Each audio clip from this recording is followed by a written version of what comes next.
Hi, everybody. How are you? I think this is the busiest briefing room I've seen since maybe Secretary was here or day one on the job. So it's nice to see you all today. A couple things I want to start with. Oh, and by the way, we have some students in the back. That's why. You're all from Miami of Ohio. Got it. You're journalism students? Some of you are. Okay, well, welcome. We're thrilled to have you here, and you should talk to some of these folks before you head out of the room. Thanks so much for coming. Thanks for the time. I'd like to start out with some news that has come out of Greece today.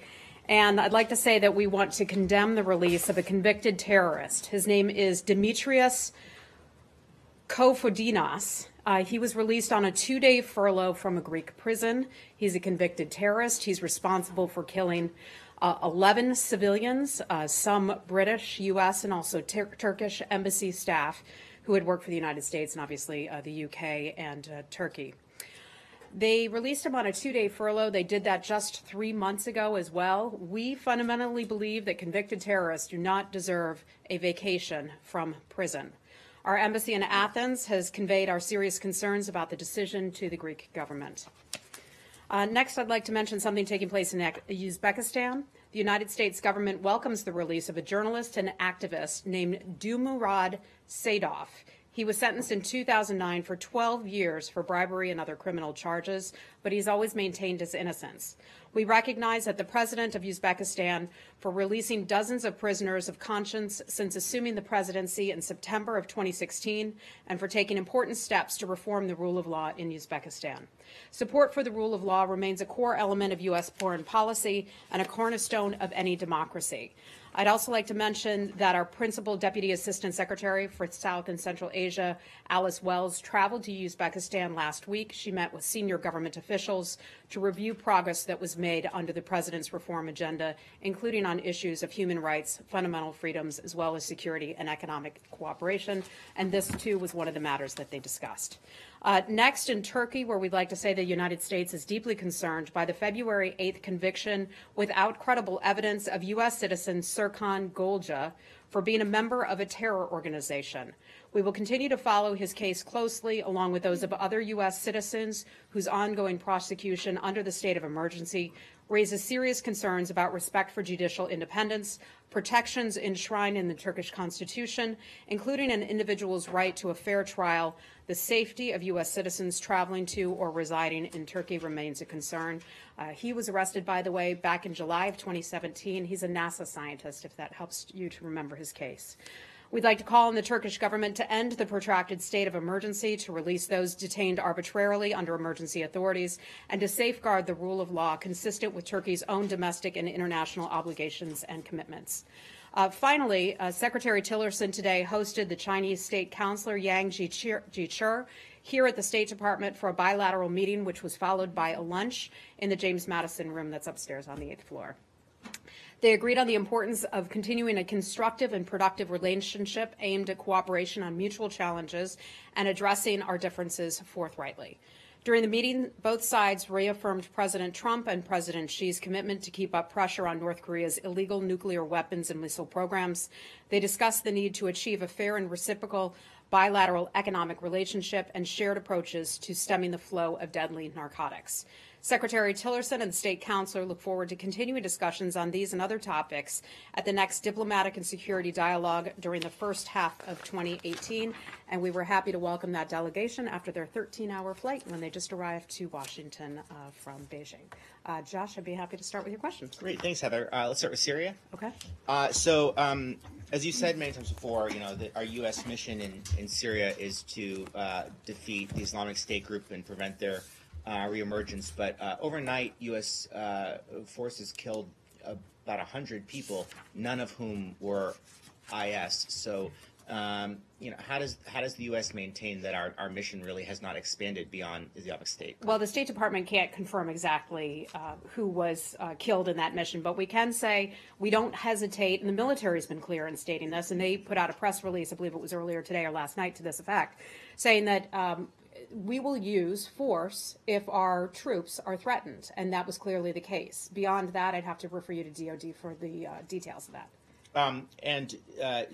How effective, I mean, you've put a lot of credence in the past in this deconfliction channel with Russia as our primary mechanism to really try to prevent clashes, along that line. How effectively would you say that the deconfliction line seems to be working these days? That would also be in Department of Defense's lane. What this essentially is a phone line where the U.S. military and also the Russian military can pick up the phone and have conversations about where one another's forces are. That deconfliction channel continues to serve its purpose. It's considered a professional exchange between our two militaries, but beyond that, you'd have to talk to DOD. It's still in effect. So, I just want to understand something. You're saying that your forces were threatened. Which forces, first of all? When you say our forces were threatened, which forces are they? As you well know, we have coalition forces there, and we also work with the Syrian Democratic Forces, and I won't go beyond that. Okay, now, to my understanding, and in fact, if we go back a week or two and so on, U.S. there, forces who were threatened. yeah, Not you're saying that coalition or My understanding, and again, this would have to go over to DOD, but my understanding it's U.S. forces working with the so SDF. there's like, maybe, trainers or training personnel. And so on I'm not going to there. comment Okay. on the work or the activities or the mission of U.S. forces over there. Walk us through this, like, it's quite confusing because a couple of weeks ago, the SDF actually called on the Syrian forces to protect them. So there's some sort of an alliance between these two forces.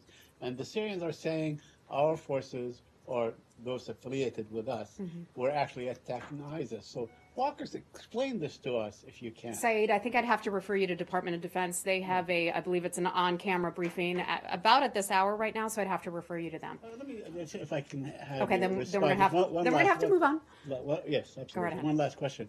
Your counterpart, Maria Zakharova in Moscow, basically said that you, or the United States, is intent on dividing Syria and keeping the conflict going. Do you have any response to her? The United States is there to defeat ISIS. I think everybody knows. Everybody knows the horror that country has been through. The United States is there to defeat ISIS for no other purpose. We are there also to stabilize the country so that the country hopefully can get through the Geneva process and to have elections and decide what they want to do with its future. We've been clear about that all along. There is no other reason that the United States is going to be there. And you're committed to the unity of Syria.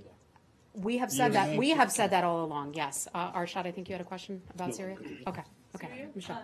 In the past, and most recently, the State Department has termed its collaboration with Russia and Syria as a test. And, it was talked about pretty optimistically not that long ago. So given these recent events in other areas, would you say that test has failed? I wouldn't say that the test has failed, Michelle. What I would say, it's a very complicated, complex relationship, and the Secretary has been very clear about where our relationship currently stands. You may recall last year, he said that the relationship was at a low point. We would like to rebuild that relationship because we have a lot of areas of mutual concern. DPRK is one of them. They have signed on to 4 successive UN Security Council unanimous resolutions. We need more help from Russia on the matter of North Korea and denuclearization. That is one area. Another area where we managed to work together right now successfully is in that zone in southwestern Syria, and that's where a ceasefire has held since July of last year. So we have those areas where we can work together, but we have a lot of areas of serious concern with that country, and I think we've covered that pretty well. Okay, anything else on Syria? On Syria, okay. yeah. Hey, Barbara. Just to see, Heather, if you have anything at all on this New York Times report that the SDF has picked up these 2 British ISIS guys that they were members of the Beatles group, the one that Jihadi John was heading. Apparently, the SDF has them detained. Do you have anything on that? I just saw that report as I was coming out to the briefing room. I'm afraid I don't have anything for you on that, but that would probably be something that DOD could best address. Okay, hi. You issued a statement saying the attacks on civilians must stop, but what if they don't? Because I think Michelle was asking on Tuesday if your previous statements were a final warning, and it wasn't, because there's a new warning. So are you going to issue warnings every day, every week? I think I'm not going to get ahead of any actions that we may or may not take. Some of those would be determined in an interagency process, and it wouldn't just be the State Department weighing into that. This is something that we watch very carefully. It is something that Secretary Tillerson is engaged in every single day. along with his counterparts at some of the other U.S. government agencies. The Secretary recently talked about this, and let me just underscore and highlight some of the important things that we would like to see take place with regard to Russia as it pertains to Syria. They need to stop using chemical weapons. Syria does. But we also know that chemical weapons use is enabled by Russia. They need to support a new mandate like the JAM, which has been foiled multiple times at the UN Security Council. Secretary Tillerson, and we talked about this the other day, took part in the Paris signing of a new entity that's been set up by the French with, I believe it's 25 other governments who care about having an investigative mechanism put in place so that we can prevent the use of chemical weapons against civilians. Let me remind you, 6 times in the last 30 days, some form of chemical weapons have been used on the Syrian people. It's disgusting, it's horrific, and it's evil. And we would like to see that stop. But we'll keep following this. We'll keep working on it. The government is meeting. I have to assure you that this is a top issue for us. Anything else on Syria? Francesco's point on Yeah. that, despite all of these statements about the use of chemical weapons, these attacks do continue. And Secretary Tillerson, yesterday on the flight to Kingston, Jamaica, I don't remember which leg it was, said that there's little that the U.S. can do to affect change, to change Russia's behavior. Is that a concession that the U.S. doesn't have the leverage that it needs to affect change? The United States doesn't give up.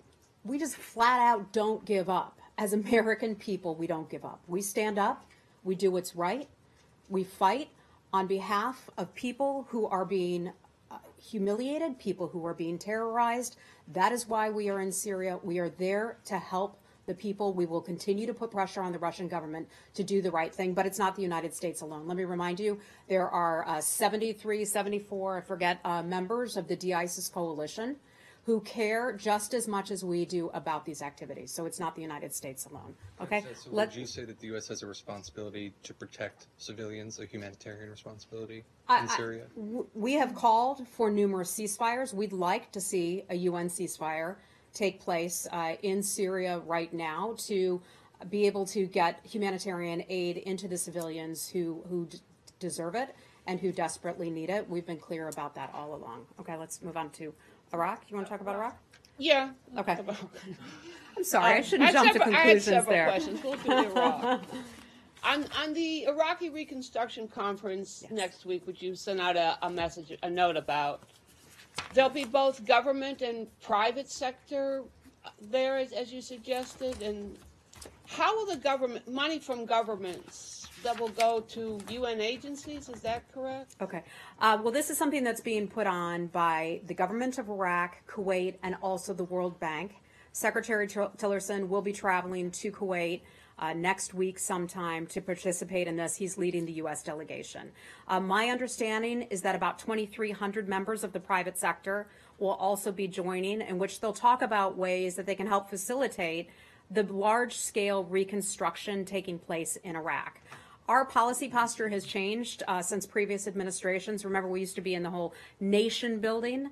The United States government is not doing that any longer. We are providing basic stabilization. We've talked about this, turning the lights back on, providing clean water, getting the basics set up. But ultimately, we see that it's best for the countries and best for the region, too, and U.S. taxpayers to have other people participate in the reconstruction, large-scale reconstruction of these countries.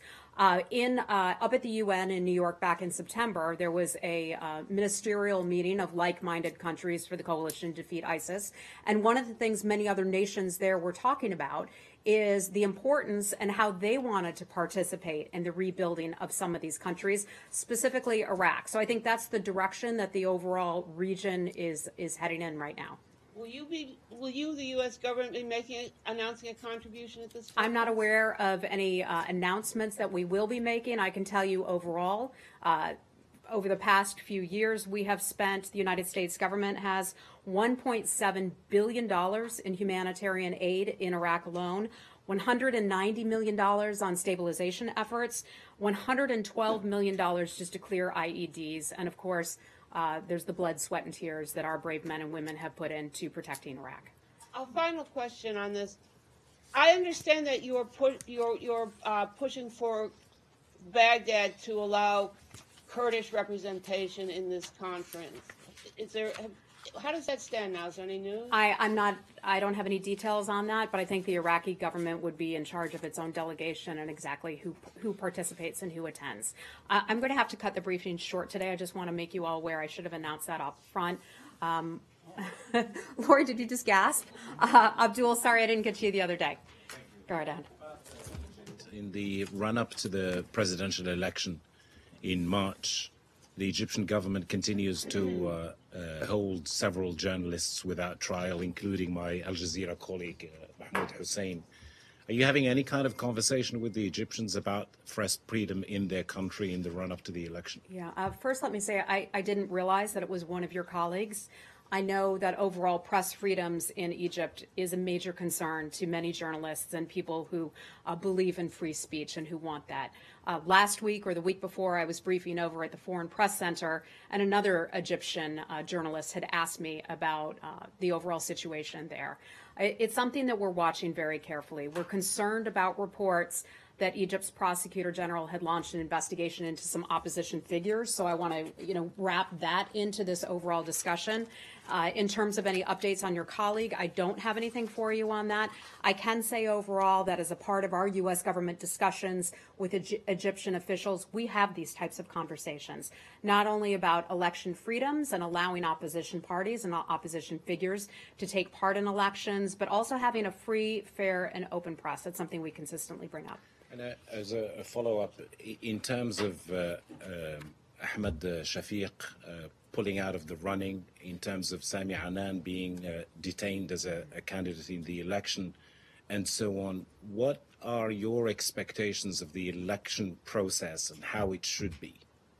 I think what the answer to that would be what we say in many other countries. We want for other countries to have a free and fair electoral process in which all people can participate in the election. Free and fair is something that's important.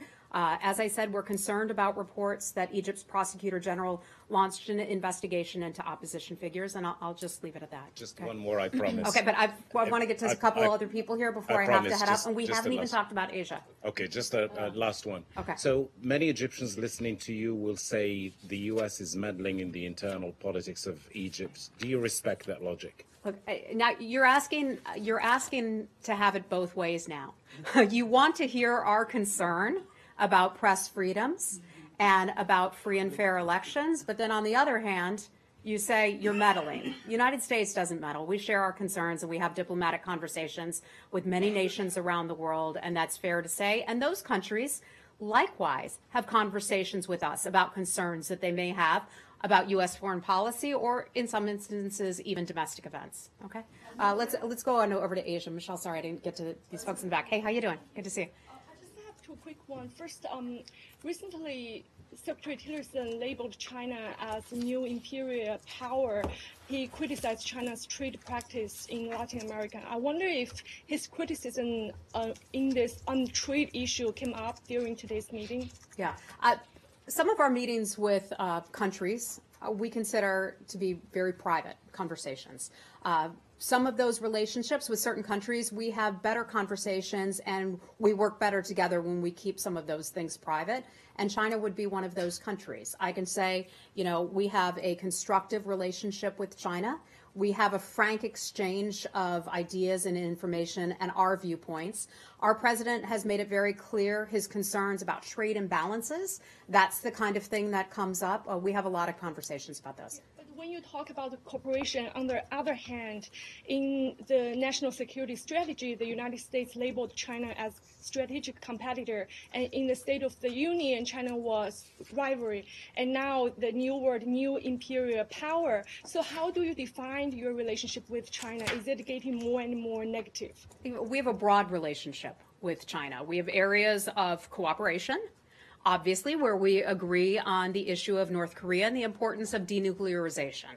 On that matter, we hope that China will do more because we know that they can do more in terms of adhering to UN Security Council resolutions and sanctions that have been put in place against North Korea. We're not seeking an adversarial relationship with the government of China. We are simply identifying actions that China has taken that undermine a rules-based order. Our conversations are deep and broad. They can, in addition to including trade and issues of national security, also include cyber issues, also including human rights. Democracy is something that often comes up, and freedom of the press is something that comes up as well. Okay? Hey, Cindy, how are you? Good, thank you. Yesterday, Secretary Tillerson said the U.S. is not going to be lulled in by the North Korean charm offensive, marching with the South Koreans together at the Olympics. Would the U.S. be open to a diplomatic breakthrough between North and South Korea, and are there any concerns about a possible clash between the U.S. and South Korea on this? Let me go back and remind folks that we have an incredibly strong ally relationship with not only the Republic of Korea, but also Japan. These are ironclad relationships. You saw the vice president's meetings that he had with President Moon. They were terrific, strong, productive meetings. We are on the same page. Do we sometimes approach things differently from a different mindset? Well, absolutely. Of course we do. Think about the proximity of South Korea to North Korea. Think about what that country has been through.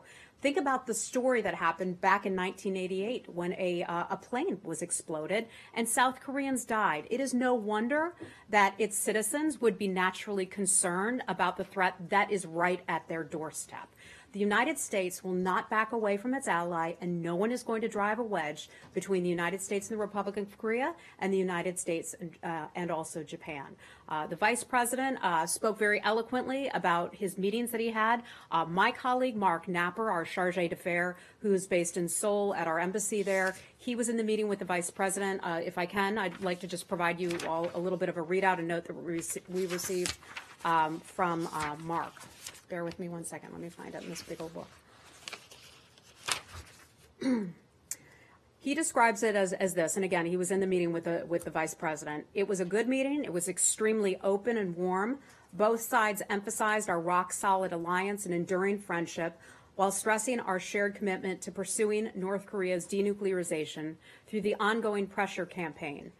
We hope that the North-South progress will yield progress to denuke while there is the underlying need for strong deterrence posture and a continued vigilance. We have high hopes and support for a successful Olympics. So I think that shows the strength of our relationship, the strength of our agreements, that we share the value and the desire to have a denuclearized Korean Peninsula. Okay, I've got time for one more question on Asia, and then I got to head upstairs. Hold on. Okay. Wait, Jenny, hold on. Michelle, go right ahead. Very quickly, now that South Korea is apparently actively trying to broker some kind of meeting between U.S. and North Korea officials, is that something that the State Department would welcome? Yeah. So I don't want to get ahead of the vice president. My job is not to make news while the vice president is traveling in the region. That's part of it. I can help facilitate some conversations about that. But let me highlight some of the things that he said about a potential meeting or whatever you want to call it. He said, "We have not requested a meeting in North Korea, but if I have any contact with them in any context over the next 2 days, my message will be the same as it is here today. North Korea needs to, once and for all, abandon its nuclear and ballistic missile ambitions, and the pressure will continue on them economically and diplomatically until that is accomplished. The time has come for North Korea to abandon its nuclear and ballistic missile ambitions, set aside its long pattern of deception and provocation, and then, only then, can we begin to move forward to a peaceable outcome on the peninsula." Okay. Words like that he's now said repeatedly while he's on this trip, how does that encourage the North Koreans to maybe want to move in the direction of diplomacy? I think, Michelle, what we're focused on right now is having a successful Olympics. We are excited to have our athletes bring home the gold.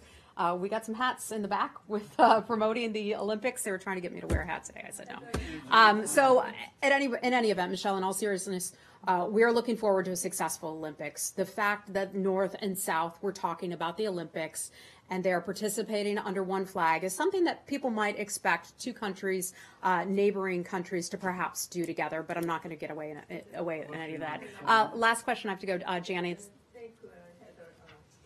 North Korean Kim Jong-un's sister, Kim Yo-jong, will come to Seoul tomorrow, use Kim Jong-un's own airplane. Mm-hmm. As you know that Kim Yo-jong's name on the U.S. sanctions list, mm-hmm. Is it exceptional or how did you... Here's what I can say about that the United States and the Republic of Korea are closely coordinating and having conversations about all of this.